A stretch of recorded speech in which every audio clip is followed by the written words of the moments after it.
It's a site where people hand over the most personal information to learn about their ancestry. But a recent data breach has left some customers of the genetic testing company 23andMe feeling vulnerable. It's you at your most finest essence.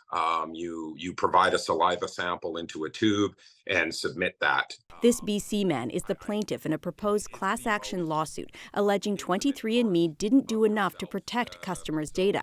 His identity is protected by a court order. And then you get an email that says, "Oh, hey, you've been breached," and you're like, "Oh no!" Like it's just such a horrible emptiness that you're that vulnerable out there, and you don't know to whom or what.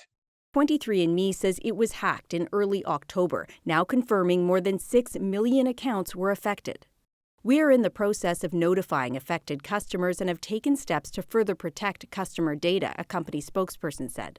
This lawyer involved in the proposed class action says he wants answers for Canadian customers. We do allege and we do believe that customers were not treated properly here, that they've been harmed.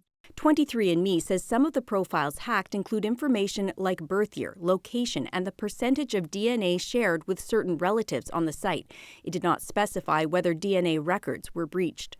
Still, this human genetics expert says sharing your DNA comes with certain risks. So if your bank account gets hacked, at some point you can update your credentials, and then after a few years you clean your credit record if you get your identity stolen, for example, and then maybe it's okay. But with your genetics data, if that gets stolen, it's out there, right? You can't claw it back. The Office of Canada's Privacy Commissioner says it's received a breach report from 23andMe, which is filed when a data breach risks causing significant harm. It says it's working with the company to get more information.